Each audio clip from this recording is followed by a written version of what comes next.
Fala galera, beleza? Então, tô aqui na unidade ainda, tá? Na sala do 8º ano. Eu sei que eu falei que eu ia gravar esse vídeo mais tarde, mas eu quero colocar ele o quanto antes na plataforma, porque eu vi que muita gente ficou com dúvida, tá? E eu quero sanar essas dúvidas o quanto antes, então eu vou publicar rápido esse vídeo no plural para vocês, para que vocês consigam estudar ao longo dessa tarde, tá bom? Eu tô olhando aqui pro lado, porque eu tô com o quadro que eu fiz para vocês agora há pouco, e aí eu vou seguindo certinho como eu escrevi, para não falar nem de mais nem de menos, tá? Vamos embora. Gente, presta atenção. Basicamente está falando sobre Guerra Fria nesse capítulo 2, e a gente já falou bastante sobre ela também no capítulo 1. Show? Bacana. O que foi a Guerra Fria? Foi um período que se iniciou assim que a Segunda Guerra acabou. Tá? Quando a Segunda Guerra acabou, o que nós tivemos? Nós tivemos um mundo dividido em dois lados. Um capitalista e dois socialista. Quem liderava o bloco capitalista? Estados Unidos da América. Quem liderava o bloco socialista? União Soviética. Show? Cada um dos dois países líderes do seu bloco, seja capitalista, seja socialista, tentavam atrair mais e mais países para o seu lado, que a gente chama de área de influência. Show? Como que eles faziam isso? Com grana, com dinheiro. Show de bola? E aí, os Estados Unidos vai fazer isso com a Europa, vai fazer isso com o Japão, por exemplo, tá? E aí nos Estados Unidos, o nome dessa ajuda financeira, que tinha como foco a atração de países para sua área de influência, nós chamamos de Plano Marshall. Show? Só que o lado soviético também tinha um plano Marshall para chamar de seu, só que era com outro nome, era Plano Molotov. Então vou recapitular. Guerra Fria foi o período em que o mundo era dividido em dois lados, capitalista e socialista. Quem era o chefe do capitalismo? Estados Unidos. Quem era o chefe do socialismo? União Soviética. Os dois queriam atrair países para o seu lado. Como que eles faziam isso? Dando dinheiro, dando grana. Não tinha acabado a Segunda Guerra Mundial há pouquíssimo tempo? Então, eles davam grana para que esses outros países se reconstruíssem. Show? Essa grana que era dada tinha um nome, tinha um plano organizado pelos Estados Unidos, tá? De financiamento dos países, principalmente os europeus. Esse plano tinha nome, era Plano Marshall. Do lado soviético também tinha nome, era Plano Molotov, que focava principalmente no financiamento dos países do leste europeu. Tranquilidade daqui, de boa, né? Bacana. E aí, para a gente começar a entrar em mais pormenores, a gente tem que falar do que é capitalismo e o que é socialismo. Eu já tinha esquecido de pontuar aqui nesse vídeo, que é o fato de que a gente vai ter uma divisão do mundo em dois lados, como a gente já entendeu. Mas o que vai simbolicamente representar essa divisão é o Muro de Berlim. Show? A gente vai ter a Berlim dividida em dois, uma Berlim ocidental, que era capitalista, tá? Vai receber grana dos Estados Unidos, e uma Berlim oriental, que era socialista, que recebia grana da União Soviética. O mundo dividido em dois tinha como principal símbolo dessa divisão o Muro de Berlim, que vai cair em 89. Show de bola? Maneiro. Olha só. Agora, a gente precisa falar sobre o que são esses sistemas políticos e econômicos, tá? Para ser melhor, capitalismo não é sistema político econômico, por mais que a gente conceitue dessa forma muitas vezes. Capitalismo é um modo de produção. Vamos entender o que é capitalismo e o que é socialismo, que dividiram o mundo no século XX. Capitalismo é um modo de produção em que a burguesia vai ter nas suas mãos, vai ter para ela os meios de produção, que também podem ser chamados de forças produtivas. É tudo aquilo que nós vamos utilizar para produzir um produto. O teu telefone surgiu do nada? Não! Ele teve que passar por uma fábrica que tinha máquinas, que necessitava de luz para funcionar, beleza? Então, meios de produção, forças produtivas, é tudo aquilo que nós utilizamos para produzir algo. Show de bola? Lembra, terra também entra como meio de produção, como forças produtivas. De boa? Então, repetindo, capitalismo é um modo de produção onde as forças produtivas, os meios de produção são da burguesia, estão em posse da burguesia. E a burguesia vai utilizar esses meios de produção, essas forças produtivas, para extrair a mais-valia da outra classe, que é a classe trabalhadora. E ela vai extrair a mais-valia para acumular capital. Ponto final. Essa é uma definição boa de capitalismo, tá? Vamos lá. E aí, dentro disso, nós temos alguns conceitos aqui para conversar. O primeiro desses conceitos, modo de produção. Eu coloquei no seu livro, no seu caderno, perdão, que modo de produção é resultado, é produto, tá? Das interações entre forças produtivas e relações de produção. Então, modo de produção é resultado da interação das forças produtivas com as relações de produção. Forças produtivas, leia-se, entenda como sinônimo de meio de produção. Beleza? Máquinas, fábricas, terra, matriz energética, tudo que é necessário para se produzir. Show? Relações de produção é a forma como os indivíduos se relacionam dentro dessa sociedade capitalista. Numa sociedade capitalista, os indivíduos se relacionam divididos em classes sociais. No capitalismo, as relações de produção se dão em classes sociais. Quais são essas duas classes sociais que vão compor o capitalismo? Primeira, burguesia, e segunda, proletariado, também conhecida como classe trabalhadora. A burguesia é a classe que no capitalismo é dona dos meios de produção, das forças produtivas. Então ela é dona da fábrica, ela é dona da máquina, ela é dona da terra. E quando eu falo terra, não é o sítio da sua família, é uma terra do tamanho de Tocantins, entende? São latifúndios gigantes, beleza?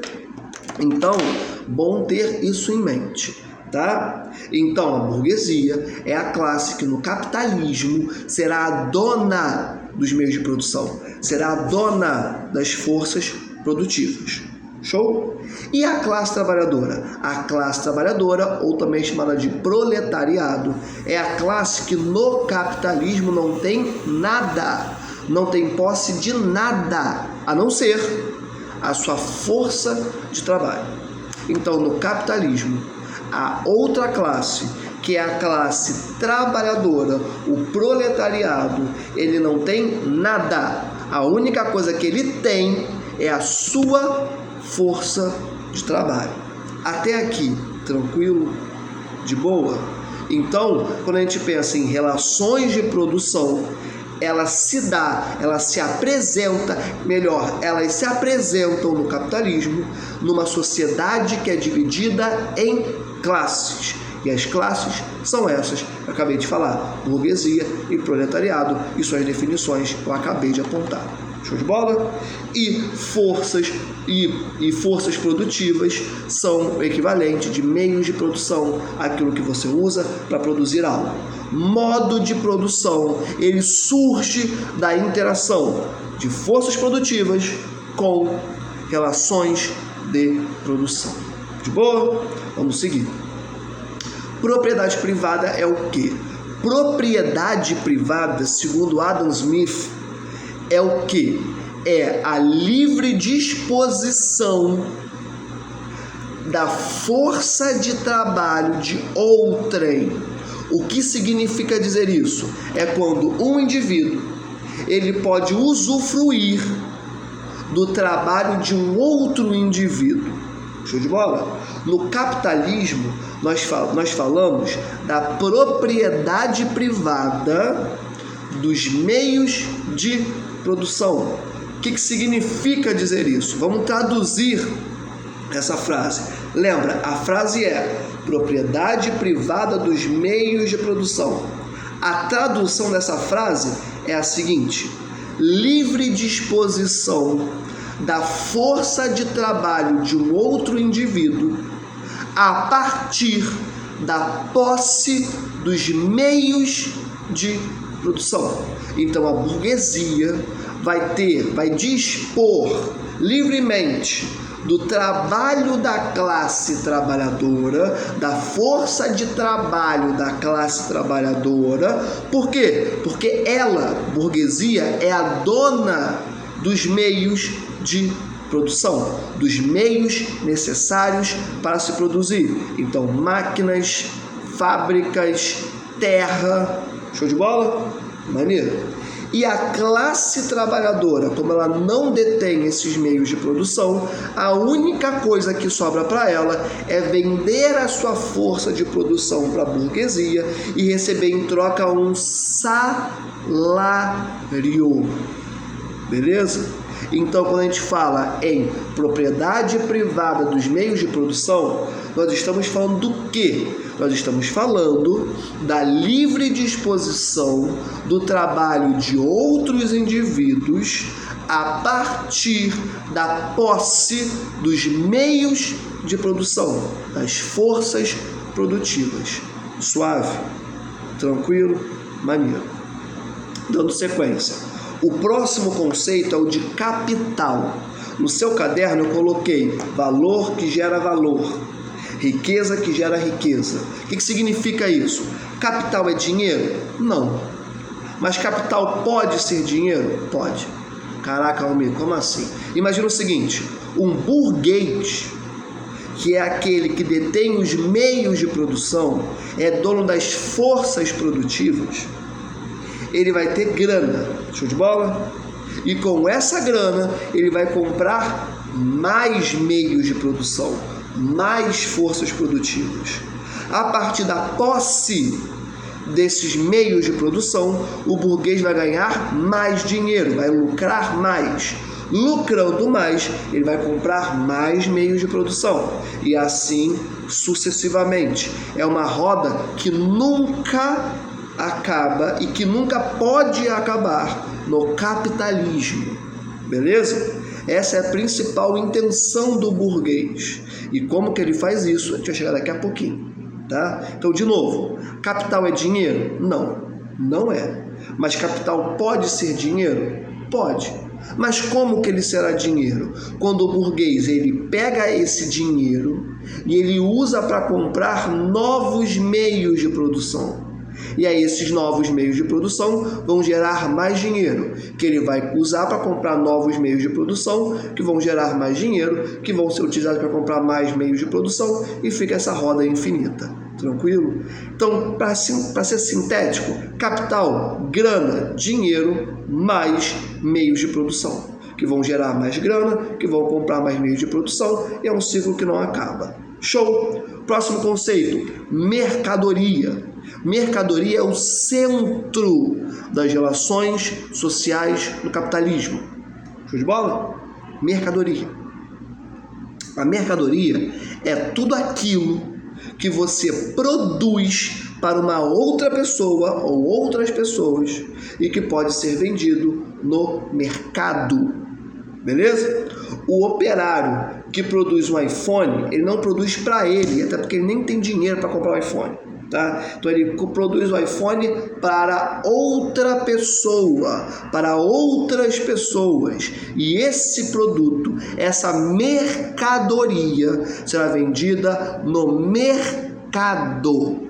Show de bola? Então isso é mercadoria. Mercadoria é tudo aquilo que você produz para outra ou outras pessoas e que deverá obrigatoriamente ser vendido no mercado. Show de bola? Força de trabalho também é uma mercadoria.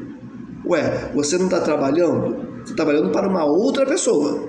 Show de bola? Quando você é contratado por uma empresa, ou até quando você faz um concurso público, você não trabalha porque eu vou trabalhar hoje porque eu quero fazer um bem para a minha alma. Não. Você vai trabalhar para um outro indivíduo, ou para outros indivíduos, ou outras instituições que compõem, ou para outras pessoas que compõem instituições. Beleza? Você está trabalhando para outras pessoas. Está fornecendo seu trabalho para outros indivíduos. Show de bola? E a sua força de trabalho, ela é negociada no mercado. Tanto que tem mercado de trabalho. Show de bola? Então, a sua força de trabalho daqui a alguns anos, ela será também uma mercadoria. Beleza? Força de trabalho é mercadoria no capitalismo, que é negociada no mercado de trabalho.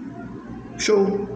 E essa mercadoria, ao ser negociada no mercado de trabalho, que mercadoria que eu estou falando agora? A força de trabalho. Show de bola? A força de trabalho, ao ser negociada no mercado de trabalho, ela tende a ser negociada pelo valor mínimo. Tanto que nós temos um salário mínimo.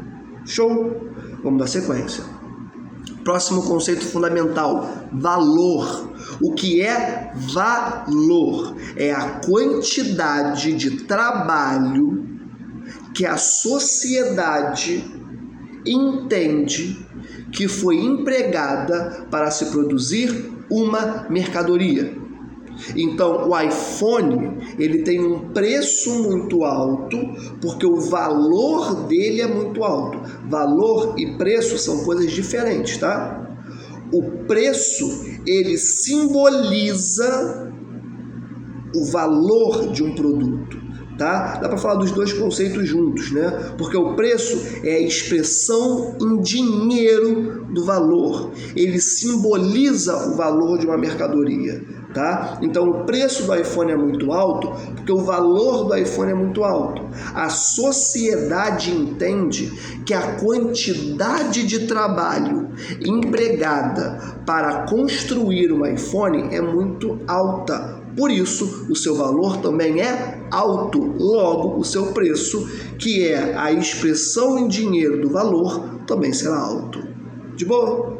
Próximo conceito, que talvez seja o mais importante, mais-valia. Olha o que eu escrevi. Mais valor, tá? É o salário pago de acordo com o valor da força de trabalho e não pelo valor do que foi criado.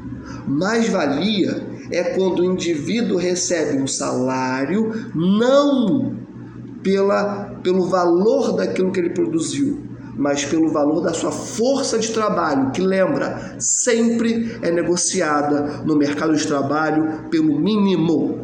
Show de bola? Ah, mas a pessoa ganha 10 mil reais. Saiba que aquilo é um mínimo frente ao quanto ela deveria ganhar. Show? Bacana. Então, olha só. Acompanha comigo o raciocínio. O cara que produz uma Ferrari, ele ganha um salário que é equivalente ao preço da Ferrari? Não. Ele ganha um salário que é adequado, que é relativo ao valor da sua força de trabalho.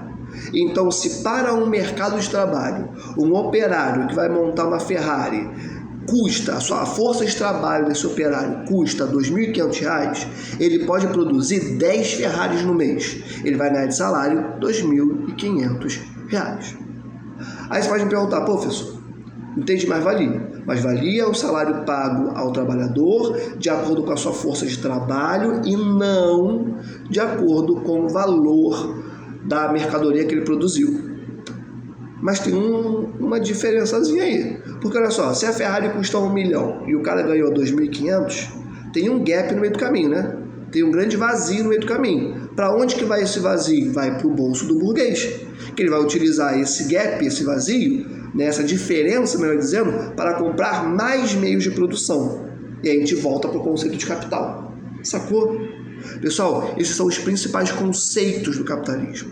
Beleza? Capitalismo é um modo de produção que se baseia nesses conceitos. Beleza? A única intenção do burguês na vida é acumular cada vez mais capital a partir da extração de mais-valia da classe trabalhadora. Uma vez que você entendeu o capitalismo, agora a gente pode falar de socialismo. Socialismo não é modo de produção. Socialismo é fase de transição. O socialista ele tem uma orientação no comunismo. Então, a régua é a seguinte. Numa ponta, capitalismo. Na outra ponta, numa ponta, capitalismo. Na outra, comunismo. Nesse meio, a gente vai encontrar o socialismo. Ele é como se fosse um corredor. Ele é o caminho de um até o outro. Dessa forma, você pode encontrar características capitalistas no socialismo. Exemplo, a China é um país socialista, mas lá tem burguesia. Lá tem a posse dos meios de produção por parte da burguesia. Porém, acima dessa burguesia está o Partido Comunista Chinês. Ou seja, na real mesmo, o detentor dos meios de produção na China não é o burguês. É o partido que manda no burguês, que representa os trabalhadores. Ou seja, o socialismo é uma fase de transição onde se inverte essas estruturas. Agora, no socialismo, o dono dos meios de produção, das forças produtivas, é a classe trabalhadora representada por um partido comunista no poder. Ponto. Ao longo do tempo, essas características capitalistas vão sendo postas de lado no socialismo para se aproximar cada vez mais do que poderá vir a ser um comunismo. Beleza? Toda a intenção de todo socialista é, no futuro, eliminar a burguesia enquanto classe. Beleza? Por isso que na Guerra Fria não há consenso entre a União Soviética e Estados Unidos. Os dois representam faces completamente diferentes da moeda. Os dois representam classes dominantes diferentes. O bloco capitalista liderado pelos Estados Unidos, ele representa a burguesia. O bloco socialista liderado pela União Soviética representa o proletariado. Beleza? Pessoal, o sinal do lanche bateu, eu vou fazer uma pausa, daqui a pouco eu volto explicando algumas outras coisinhas.